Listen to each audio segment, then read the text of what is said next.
네, 그러면 주님의 기도하고 시작하겠습니다. 성부와 성자와 성령의 이름으로 아멘. 아멘. 하늘에 계신 우리 아버지, 아버지의 이름이 거룩히 빛나시며 아버지의 나라가 오시며 아버지의 뜻이 하늘에서와 같이 땅에서도 이루어지소서. 오늘 저희에게 일용할 양식을 주시고 저희에게 잘못한 일을 저희가 용서하오니 저희 죄를 용서하시고 저희를 유혹에 빠지지 않게 하시고 악에서 구하소서. 아멘. 성부와 성자와 성령의 이름으로 아멘. 아멘. 네, 반갑습니다. 네, 감사합니다. 한 주간 잘 보내셨나요? 네. 네, 아유, 이제 날씨가 조금씩 더워지는 것 같습니다. 예, 정말 좀 비가 안 와서 좀 아쉽긴 한데 그래도 계절의 변화는 어쩔 수 없는 것 같아요.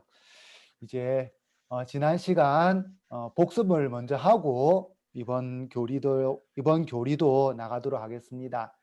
지난주 우리는 가우닐로의 반박과 안셀모 성인의 재반박, 그리고 토마스 성인의 유년 시절과 아리스토텔레스 강의 금지령에 대해서 이래 살펴보았어요. 그러면 지난 시간과 한번 이래 교리 칠판을 보면서 한번 복습해 보겠습니다.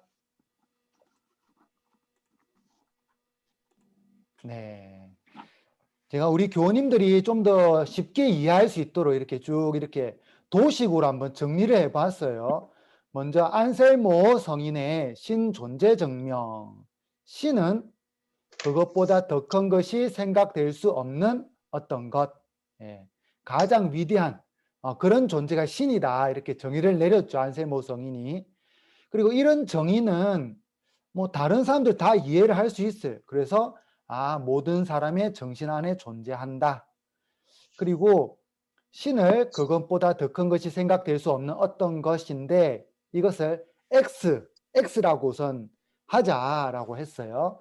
그리고 X 다시를 하나 더 우리가 생각해 볼 수 있는데 이 X 다시는 그것보다 더 큰 것이 생각될 수 없는 어떤 것에 플러스 정신 밖에도 실제, 이렇게 두 가지 속성을 가지고 있다라고 하나를 더 첨가를 했어요.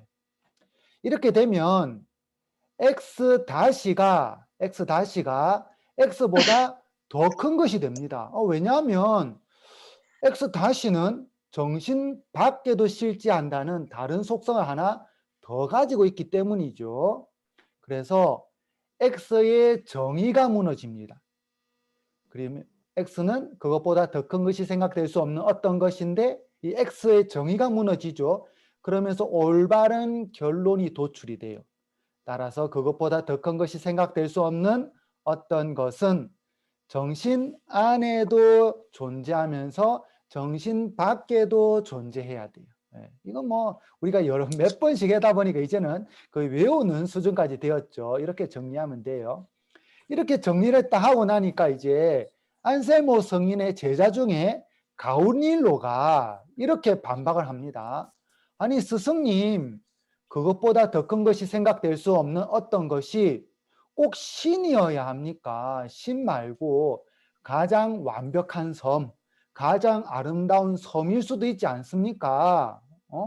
그러면 그것보다 더 큰 것이 생각될 수 없는 어떤 것에 뭐 좋은 날씨, 그다음에 먹을 정말 세상에 곳곳에 있는 음식들이 다 모여 있고, 그리고 정말 산의 진미들, 아름다운 산호초들, 갖가지 색상의 물고기들, 그리고 정말 건강이 보장된 그런 남 사람들이 사는 그런 곳도 그것보다 더 큰 것이 생각될 수 없는 어떤 섬이지 않습니까? 그러면 이 섬은 저만 이해할 수 있는 것이 아니라 다른 사람들도 다 이해를 합니다. 그래서 모든 사람의 정신 안에도 존재합니다. 그것을 X라고 해보면 X 다시는 그것보다 더 큰 것이 생각될 수 없는 어떤 것에 플러스 정신 밖에도 실제한다는 속성을 하나 더 가질 수 있습니다. 이렇게 되면 X 다시가 x보다 더 큰 것이 됩니다. 따라서 x의 정의가 무너지면서 올바른 결론이 도출됩니다. 따라서 그것보다 더 큰 것이 생각될 수 없는 어떤 것은 정신 안에도 존재하면서 정신 밖에도 존재하는 그런 섬이 됩니다. 그럼 이런 결론을 쭉 따라가면 그런 섬이 되는데 실제로 그런 섬이 있습니까? 라고 가오닐로가 반박을 했어요. 그렇게 반박을 하니까 안세모 성인이 박수를 쳐주죠. 정말 나의 이 신존재 증명을 잘 이해했다. 그런데 너는 첫 번째 조건을 충족시켰지만 두 번째 조건은 충족시키지 못했다. 따라서 가장 완벽한 섬은 실제할 수 없다라고 했죠. 근데 우리 교우님들이 두 번째 조건을 충족시키지 못했다라고 했는데 이 부분에 안세모 성인이 했는데 우리 교우님들이 이 부분을 조금 헷갈려 하시는 것 같았어요. 이 두 번째 조건. 그래서 제가 두 번째 조건도 도식으로 만들어 봤어요. 도식 만든다고 신학생 때도 제가 이렇게까지 안 했었는데 이 지금 사제 서품 받고 제가 이렇게 하고 있습니다. 신학생 때 이거 만들었으면 A 플러스 받았을 것 같아요. 제가 진짜. 왜 이제 알아가지고 자, 우선 첫 번째 조건은 프로슬로기온 챕터 2 2장에 나왔고 두 번째 조건은 프로슬로기온 챕터 3 셋째 장에 나오는 거죠. 이 두 번째 조건은 우연과 필연으로 증명한 거예요. 자, 다시 안세무스 성인이 증명합니다. 신은 그것보다 더 큰 것이 생각될 수 없는 어떤 것이다. 이 뭐 똑같은 정의죠. 위에 거랑. 자, 이제는 X가 우연적 존재라고 해보자. X는 있을 수도 있고 없을 수도 있다. 그런데 X 다시는 필연적인 존재라고 해보자. 그러면 X 다시는 있을 수밖에 없다. 왜냐하면 필연적 존재이기 때문에 없을 수가 없어요. 꼭 있어요. 필연적 존재는. 이렇게 되면 X보다 우연적 존재보다 왜냐하면 우연적 존재는 있을 수도 있고 없을 수도 있기 때문에 우연적 존재보다 필연적 존재가 더 크다. 따라서 X의 정의가 무너지면서 올바른 결론이 도출된다. 그것보다 더 큰 것이 생각될 수 없는 어떤 것은 필연적 존재여야 한다. 자, 요거는 이해가 되죠. 이제는 그 다음 거예요. 자, 안세무 성인이 이제 또 얘기를 하세요. 자, 보세요. 가장 완벽한 섬, 그것보다 더 큰 것이 생각될 수 없는 어떤 것은 X다. X가 우연적 존재라고 해보자. X는 있을 수도 있고 없을 수도 있다. 그렇죠. 이 완벽한 섬 있을 수도 있고 없을 수도 있어요. 이제는 X 다시는 필연적 존재라고 해보자. X 다시는 있을 수밖에 없는 것입니다. X 다시는 필연적 존재이기 때문에. 그런데 여기서 문제가 되죠. X 다시가 필연적인 속성을 가질 수가 있는가라는 거예요. C는 필연적인 속성을 가질 수 있어요. 하지만 가장 행복한 섬, 가장 완벽한 섬은 이 필연적 존재라는 속성을 가질 수가 없어요. 왜냐하면 이 세상의 것이죠. 이 세상의 것.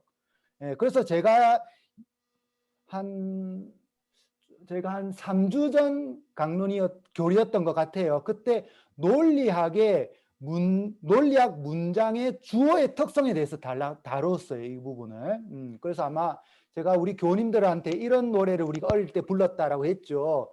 원숭이 엉덩이는 빨개, 빨간 것은 사과, 사과는 맛있어, 맛있는 것은 바나나, 바나나는 길어. 이렇게 했었는데, 자, 원숭이 엉덩이는 빨갈 수 있어요. 근데 빨간 것이 사과일 수는 있겠지만 빨간 것이 꼭 사과인가요? 그건 아니죠. 그리고 바나나는 맛있을 수 있어요. 바나나는. 근데 사과는 헷갈려. 다시. 원숭이 엉덩이는 빨개요. 빨간 것은 사과예요. 사과는 맛있어요. 근데 맛있는 것이 바나나예요. 바나나 노래는. 근데 맛있는 것이 꼭 바나나인가요? 그건 아닐 아니죠. 수가 있죠. 네. 그리고 바나나는 길 수 있어요. 근데 긴 것이 꼭 기차인가요? 그건 아니죠. 그래서 제가 주어에 올 수 있는 주어에 올 수 있는 것은 실제라고 했어요. 10가지 범주 중에 실체. 그런데 우연적인 것들이 주어에 오게 되면 이 뒤에 오는 것들에 대해서 조심스럽게 정의를 내려야 된다 했어요. 이것도 똑같아요. 이거 논리학을 우리가 자세하게 다루면 이걸 훨씬 더 쉽게 받아들였을 수도 있는데, 논리학 그래도 뭐 그 정도만 하면 제가 충분하다 싶으니까 그 정도만 짧게만 했었어요.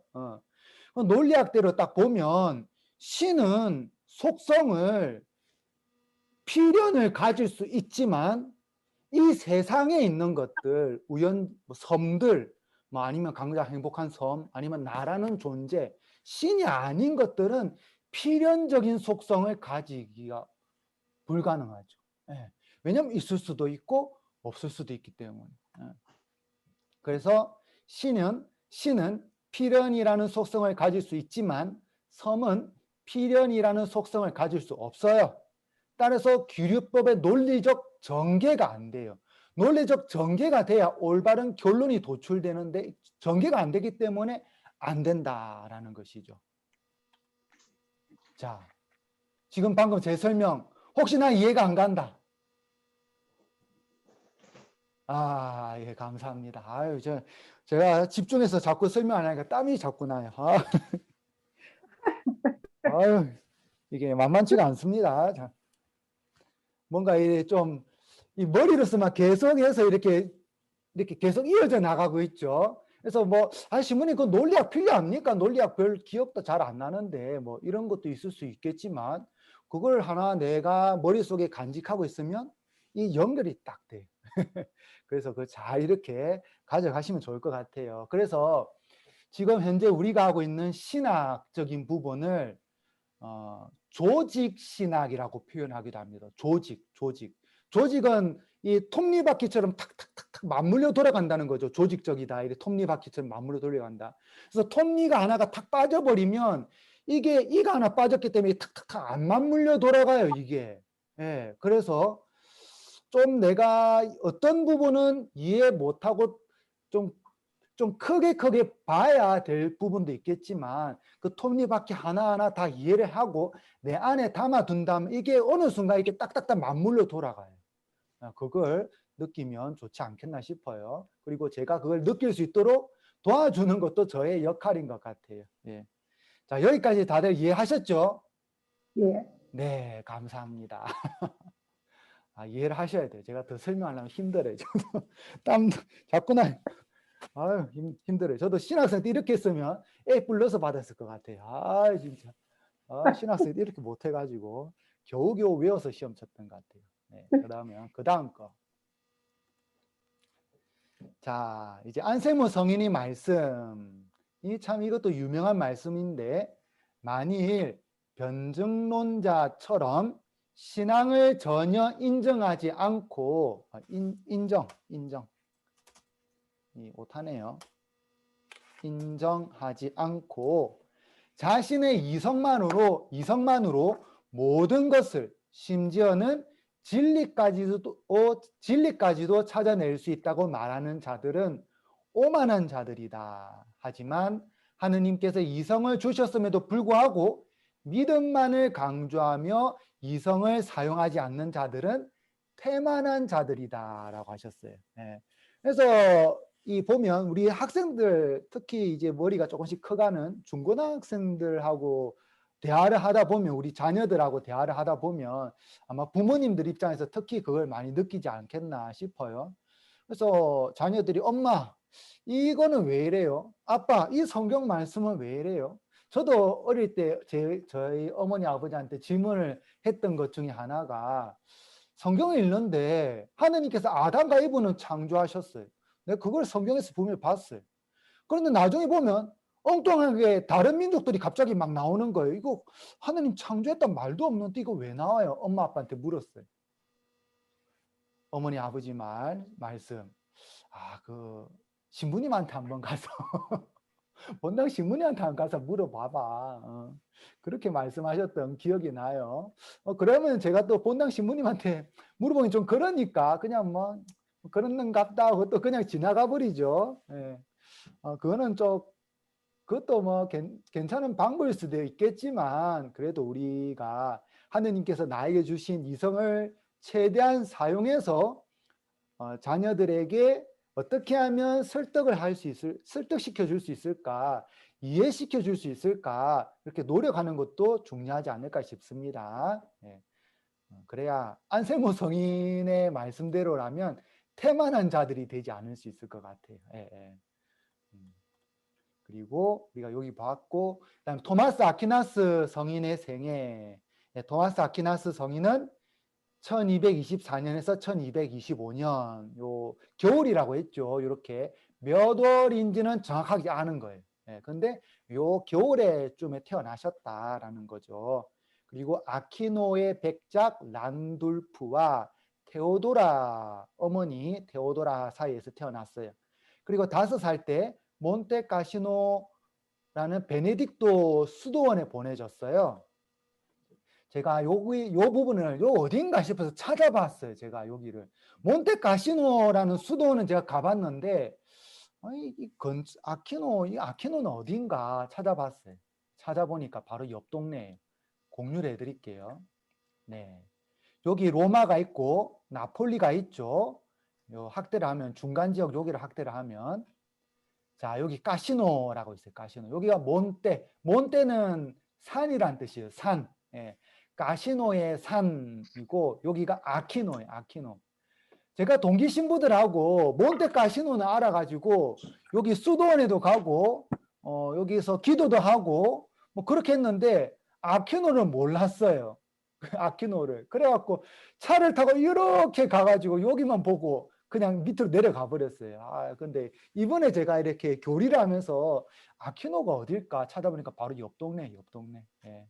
여기 보면 딱 나오죠. 네. 세인트 토마소 하우스. 이 왜 토마소냐 또. 예. 토마소는 토마스 성인을 이태리어로 토마소라고 합니다. 예. 요 바로 옆 동네니까 이제 어릴 때 조기 유학이라 보면 되겠죠. 그렇게 공부를 하러 가신 거예요. 그렇게 몬테카시노 베네딕토 수도원에서 공부를 하셨어요. 근데 서인권 문제 때문에 쫓겨나서 집에 가게 되셨다라고 했죠. 그 당시의 역사적 배경 한 가지를 제가 설명했는데 그 당시 역사적 배경이 아리스토텔레스의 강의가 금지되었었어요. 아니 강의가 금지되려면 그 전에 금지되지 왜 이때 금지되었냐. 참 안타깝게도 아리스토텔레스의 전집, 아리스토텔레스의 글, 아니면 책, 이런 것들이 11세기부터 이제 번역되어서 그때서야 유럽에 소개가 되었었어요. 플라톤의 책들은 신플라톤 학파가 이어가지고 계속해서 유럽에 그리고 우리 그리스도교 안에서 특히 아우구스티누스 성인이 이 학자가 정말 중요하다라고 하니까 그리스도교에서도 계속 연구를 해왔죠. 그런데 아리스토텔레스의 책들은 연구가 잘 안 되었었어요. 그리고 학파도 없었었어요. 안타깝게도. 뭐 역사적 배경을 계속 설명하면 계속 길어지니까 혹시 다음에 되면 설명을 해드릴게요.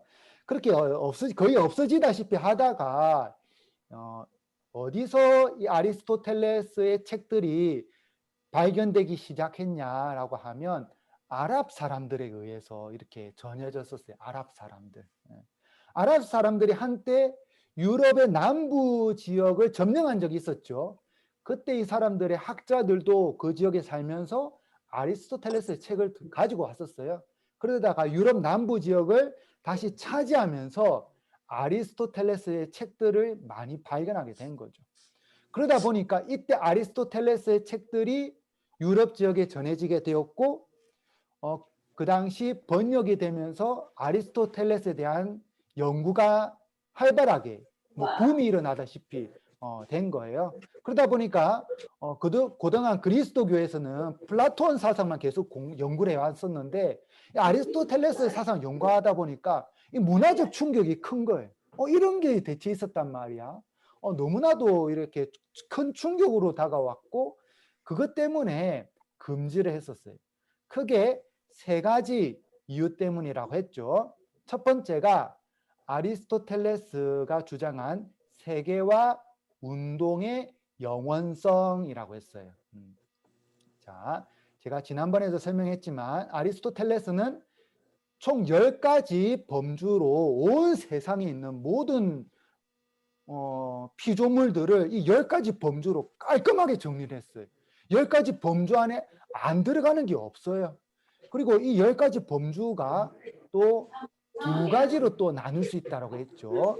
하나가 실체고 나머지 9가지가 우유예요. 그리고 우유. 이 실체는 또 형상과 진료로 이루어져 있어요. 형상은 영혼이고 진료는 재료예요. 여기서 형상은 바뀔지 몰라도 진료는 영원히 존재한다라고 했죠. 이 말만 딱 들으면 이게 대체 뭔 소린가 싶은데 제가 지난 시간에 음식에 대해서 한번 설명을 드렸어요. 음식. 오늘 저녁에는 제가 김치찌개를 먹었어요. 김치찌개를. 돼지고기를 조금 썰어 넣어가지고 물론 제가 요리한 건 아니고 주방장님이 만들어 놓은 거를 제가 데워가지고 먹었어요. 그래서 저는 전자레인지를 너무나도 사랑해요. 전자레인지만 있으면 모든 음식이 다 돼요. 왜냐하면 버튼만 누르면 다 데워주죠. 전자레인지가. 그래서 저는 전자레인지를 아주 사랑하는데 그 전자레인지를 통해 가지고 가스레인지로 들고 있네요. 그렇게 먹는데 그 안에 김치도 있고 돼지고기도 있어요. 근데 이 돼지고기가 아니면 이 김치가 형상을 그대로 유지하고 있다면 큰일 나겠죠. 제 몸 안에서 형상이 변화가 돼요. 그래가지고 제 안에서 다 이렇게 흡수가 돼요. 그렇게 흡수가 돼서 제가 어릴 때부터 쭉 자라온 거죠. 영양분을 흡수를 하면서. 그리고 나중에 이제 나이가 들으면 죽을 거예요.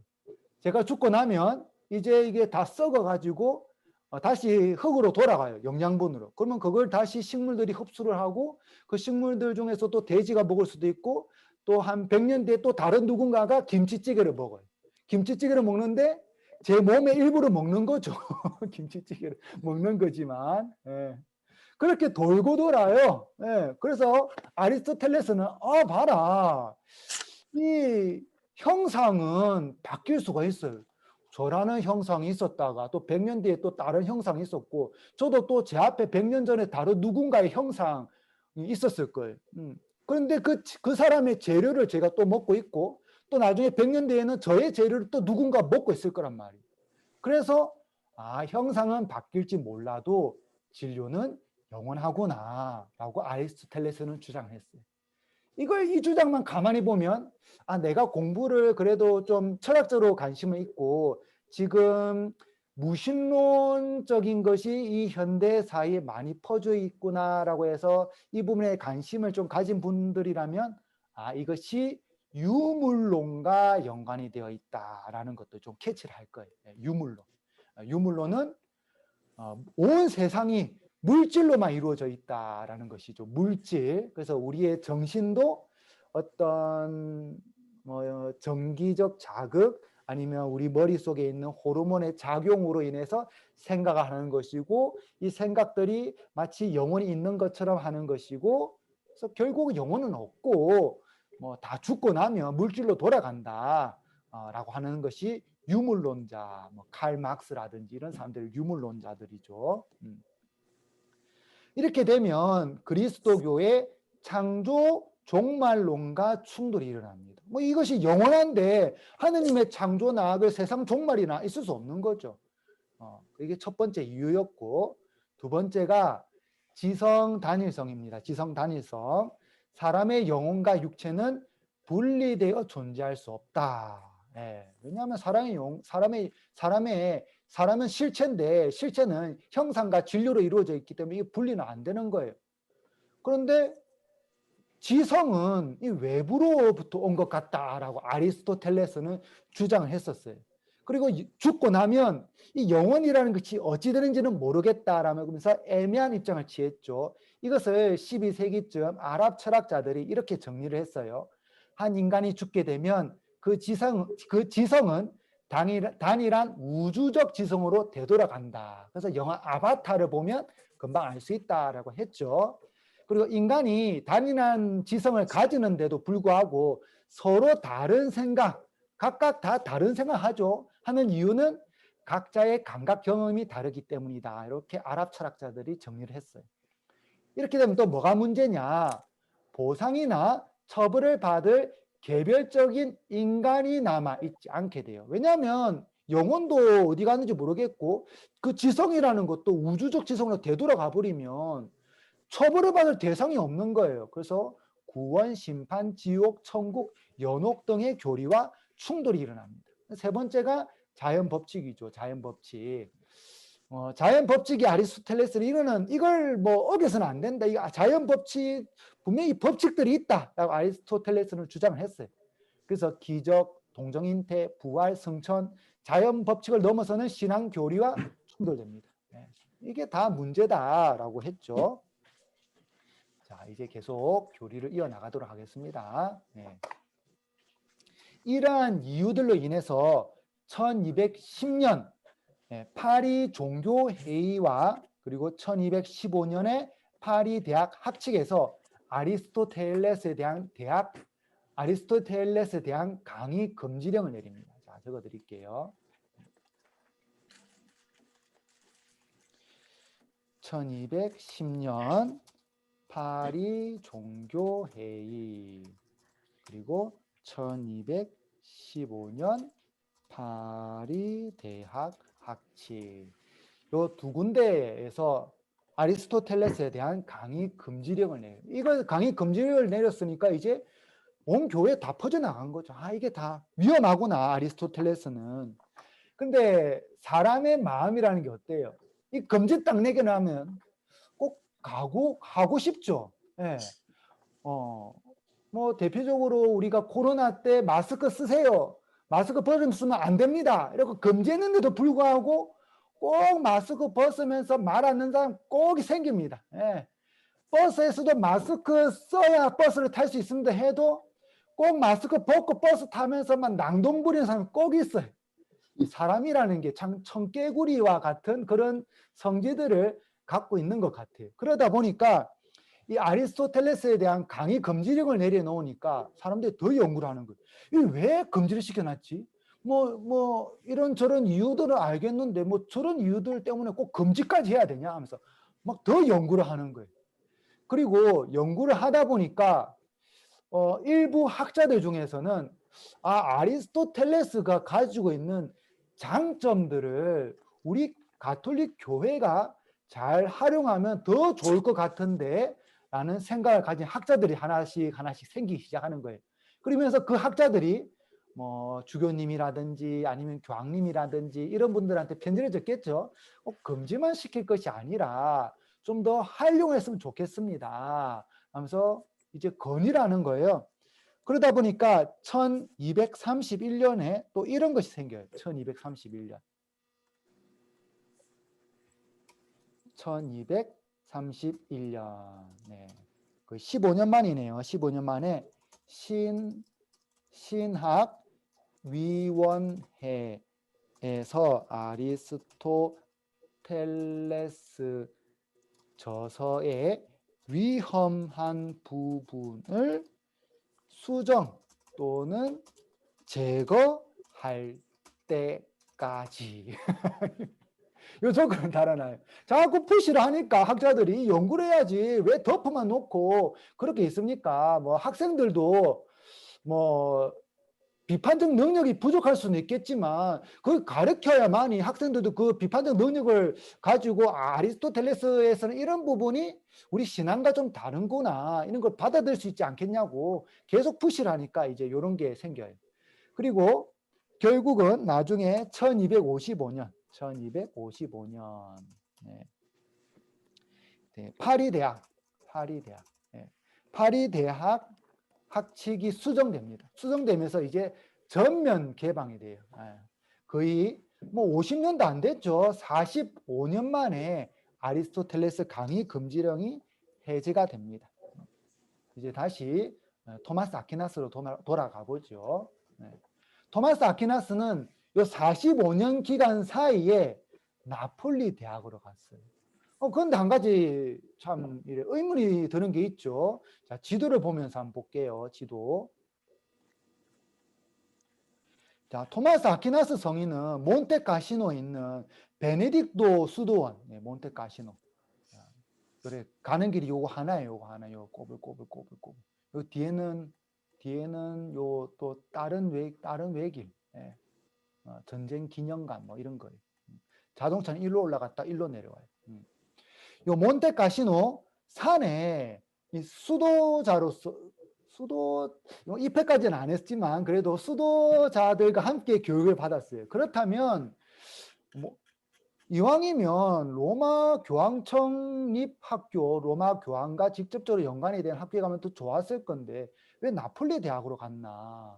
이런 의문이 들어요. 이유는 여기가 조금 더 가까웠어요. 여기가 조금. 예. 걸어서 가면 지금은 이 고속도로가 딱 닦여 있죠. E45번 고속도로가 딱 닦여 있는데 그 당시에는 고속도로가 없었어요. 그래서 걸어서 가면 여기로 내려가면 3일, 여기로 올라가면 4일이 걸렸어요. 그래서 이왕 가는 대학인데 좀 더 가까운 데 갔으면 좋겠다라고 해서 그렇게 해서 밑으로 가게 된 거예요.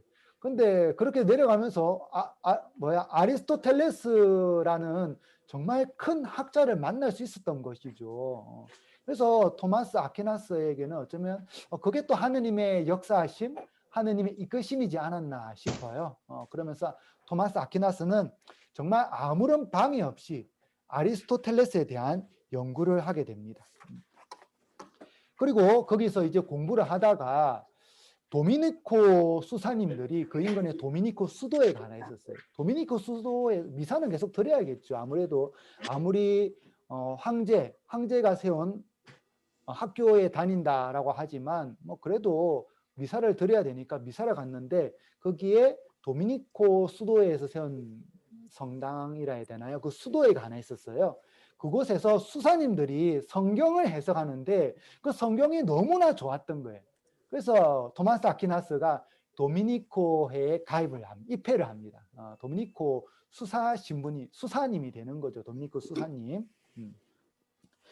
그렇게 수사님이 되어서 이제 기도도 하면서 계속 공부를 하였는데 때마침 도미니코 총장 신부님이 방문을 하세요. 그래서 도미니코 총장 신부님이 방문해서 수사님들을 만나고 면담도 하고 하는 사이에 토마스 아퀴나스 성인이 아리스토텔레스에 너무 빠질까 이렇게 염려가 되는 거예요. 그래서 이왕 공부도 잘하는데 그럴 거면 현재 유럽에서 가장 뛰어난 학교 그리고 교황 청립인 학교인 파리 대학으로 갔으면 좋겠다라고 하게 됩니다. 그래서 토마스 아퀴나스 성인은 파리 대학으로 가요. 이때 참 재미난 일화가 하나 발생을 합니다. 그 전까지는 자기가 도미니칸 수도에 입회하게 된 것을 부모님에게 말씀을 드리지 않았어요. 그런데 총장 신부님이 파리 대학으로 가라고 하니까 떠나게 되는 거잖아요. 그 지역을. 그러면 어머니 아버지도 못 뵙고 뭐 그 가면 한 몇 년 있어야 될지도 모르고 지금처럼 비행기가 있는 것도 아니고 이러니까 이제 부모님에게 가서 말씀을 드려요.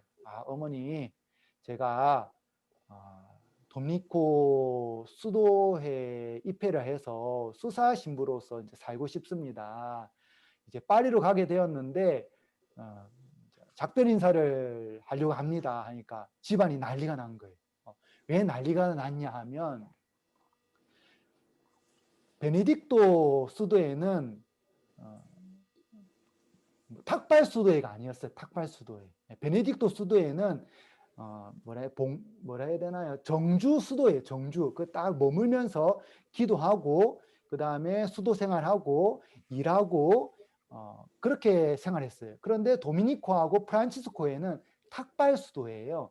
탁발 수도에는 구걸하고 다니면서 이 음식을 얻고 또 어려운 이들에게 나누고 그러면서 기도하고 그러면서 또 공부도 해야 되는 그런 수도인 거예요. 그래서 어머니하고 형들이 그리고 아버지하고 다 난리가 난 거죠. 아무리 작은 아버지가 수사님이고 하시지만 뭐 그걸 반대하지는 않았어요. 수도에 들어 입혀야 한다는 것 자체는. 그런데 자신의 아들이 귀족인데 탁발 수도에는 좀 아닌 것 같다. 이왕 가면 정주 수도로 갔으면 좋겠다. 라면서 이 집안에서 반대를 했어요. 그래도 토마스 아퀴나스는 안 굽혔어요. 그래서 어떻게 했냐 하면 자기 집, 아무리 귀족이니까 땅이 넓죠. 그 집 안에, 그 귀족이니까 그 넓은 땅 안에 탑이 하나 있었어요. 탑 안에 토마스 아퀴나스 성인을 가두었어요. 가두고 나서 네가 좀 생각을 해봐라 이러면서 그 파리로 못 가게 하려고 우선은 가둬놓은 거죠. 아무리 설득을 해도 안 되는 거예요. 형이 기사였는데 그 당시에 자꾸 동생 때문에 이 고민을 하다 보니까 그 고민이 그 밑에 부하들 얼굴에 드러났나 봐요. 그래서 부하들이 기사님 왜 그렇게 고민을 많이 하십니까? 그러니까 내 동생이 있는데 내 동생이 탁발 수도에 가려고 한다고. 우리 집안 명예가 있는데 정주 수도에도 아니고 왜 탁발 수도에 있냐고. 그래서 그 한 깨를 냈어요. 그러면 동생분이 지금 그 탑에 갇혀 계시니까 그 탑에서 시중도 들고 또 동생을 케어해 줄 수 있는 예쁜 아가씨를 하나 구해주면 좋지 않겠냐고. 그 예쁜 아가씨가 있으면 아무래도 동생이 수도자의 마음을 접지 않겠냐고. 젊은 혈기에 뭐 애까지 데리고 나오면 더 좋지 않겠냐고. 뭐 그런 식으로 이제 얘기까지 한 거예요. 그 좋은 방법이라고. 그래서 동생이 있는 그 탑에 아가씨라면 정말 예쁜 아가씨를 구해가지고 한 명 넣어놨어요. 토마스 아퀴나스 성인이 자다가 딱 일어났는데 아가씨가 문을 열고 들어오는 거예요. 그래서 딱 든 생각이 마귀가 성인전을 읽을 때 보니까 마귀가 정말 그 중요한 순간에 저런 모습으로 나타난다 하던데 좀 마귀지 않는가 갑자기 생각 딱 들어가지고 자기 옆에 있던 횃불을 들고 막 몽둥이로 막 때리려고 했어요. 이 사탄아 물러와서 막 때리니까 그 아가씨가 놀라서 도망가 버린 거예요. 그래서 그런 일이 있고 나서는 이제 형들하고 어머니 아버지가 두 손 두 발 다 들어요. 그래서 그렇게 1년 정도 탑에 갇혀 있다가 파리로 가게 됐어요. 1년 정도 갇혀 있다가. 이제 파리의 생활이 시작됩니다. 파리에서의 생활이. 파리에서 이제 성인이 파리 대학교에서 생활하시면서 아무래도 파리 대학 바로 옆에 있는 또 도미니코 수도에서 머무셨겠죠. 거기에 누가 있었냐면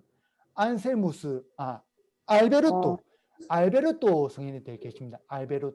알베르토는 라틴어로 알베르투스 마니우스라고 하죠. 제가 적어 드릴게요.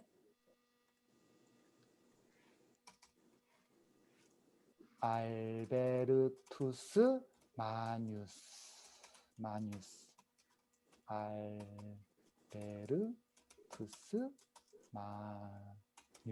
네, 이게 정식 명칭이에요. 라틴어로.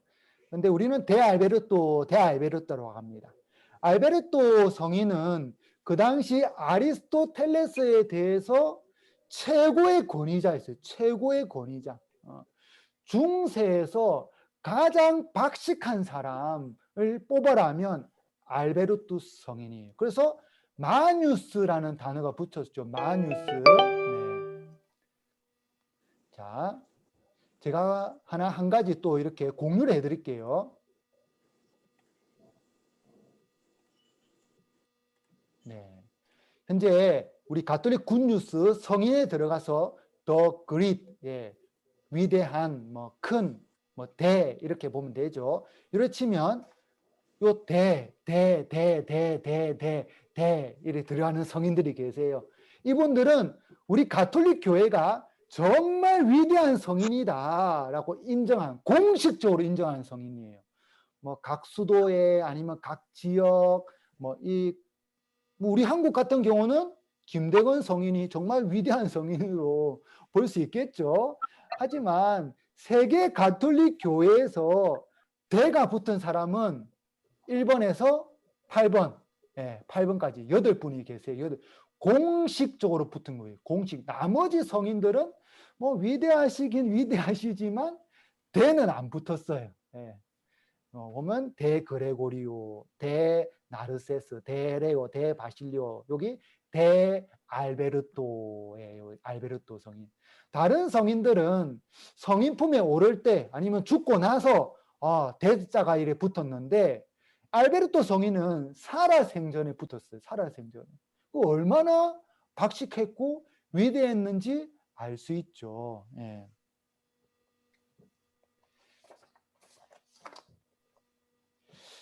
서양 철학에서 그리고 현재 중세에서 꼽아라라고 하면 이 알베르토 성인을 가장 박식한 가장 큰 학자로 뽑을 수 있는데 서양 철학 전체에서 가장 박식한 사람 뽑아라 하면 아리스토텔레스입니다. 아리스토텔레스. 또 가장 깊이가 있는 학자를 뽑아라 서양 철학 전체에서 하면 이제 플라톤이 플라톤. 예. 그러다 보니까 현재 철학계에서는 어떠한 이야기까지 이렇게 나오느냐라고 하면 서양 철학 전체는 플라톤의 각주일 뿐이다라고까지 이야기가 나와요. 우리가 뭐 이런 철학자 저런 철학자 요런 철학자 뭐 지금도 뭐 연구하고 하는데 그 다 해봤자 뭐 플라톤이 이야기한 그 이데아 세계를 조금 더 설명하는 아니면 뭐 동굴의 비율을 조금 더 설명하는 그런 것일 뿐이다라고 할 정도로 플라토인은 깊이가 있어요. 그걸 이은 성인이 어느 성인이라고요? 어거스틴, 아우스티누스 성인. 이제 자연스럽게 나와야 됩니다. 자연스럽게. 그리고 가장 박식한 학자가 있는데 그 학자를 이은 성인이 토마스 아퀴나스. 알베르토 성인은 토마스 아퀴나스한테 소개를 해주는 거예요. 근데 또 이런 의문이 들죠. 아니 그 대자가 붙었는데 왜 지금 보면 알베르토 성인보다 토마스 아퀴나스 성인이 더 이렇게 사람들한테 많이 알려져 있습니까? 이유는 알베르토 성인은 정말 박식한데 뭔가를 체계화시키는 것은 조금 약했어요. 근데 토마스 아퀴나스 성인은 체계화를 잘 시켰어요. 딱 듣고 나서 1번, 2번, 3번 그 다음에 요 3번에 따라서 1번, 2번, 3번 요 3번에 따라서 1번, 2번, 3번, 4번, 5번, 6번, 7번 이 설명을 착착착착착착착 해나가니까 공부하기 좋은 거예요. 알려주기 좋고 그래서 토마스 아퀴나스 성인이 더 이렇게 많이 알려졌어요. 뭐 그 이유 때문이에요. 뭐 특별한 거 없어요. 그리고 이제 알베르토 성인은 아리스토텔레스를 13세기 우리 가톨릭 교회에 소개시켜 주지 못하면 이 가톨릭 교회는 시대의 징표와 발전으로부터 퇴보해 버릴 것이다 라는 생각을 가지고 있었어요. 그래서 알베르토 성인은 그 당시 강의 금지령이 내려져 있는 상황이었죠. 강의 금지령이 내려져 있는 상황이다 보니까 대학교에서는 공식적인 강의를 못했어요. 근데 수도원에 가가지고 했던 거예요. 수도원에서. 뭐 수도원에서 뭐 본인이 좀 높은 위치에 있으니까 뭐 한다 해도 누가 뭐 뭐라 할 사람 없죠. 뭐 교황님이 금지해놨어도 그 아름아름 이렇게 하면 뭐 크게 티 안 나고 잘 했던 것 같아 그렇게. 그러다 보니까 정말 우리 토마스 아퀴나스 성인한테 도움이 됐던 것이 파리 대학에서는 파리 대학으로서 강의를 다 듣고 우리 그리스도교 정통 그리스도교가 어떠한 신학을 가지고 있는지 다 듣고 그 다음에 수도원에 와서는 또 아리스토텔레스가 어떤 이야기를 했는지 다 들었었어요. 그렇게 파리에서 4년 정도 공부를 하다가 이제 독일 켈른에 알베르토 성인이 또 다른 수도원 하나 세우기 위해서 내려가시게 됩니다. 그때 내려가실 때 고등교육기관, 도미니코회 고등교육기관을 세우려고 내려가시게 돼요. 그때 제자들을 몇 명 데리고 내려갔는데 토마스 아퀴나스도 데리고 내려가셨어요.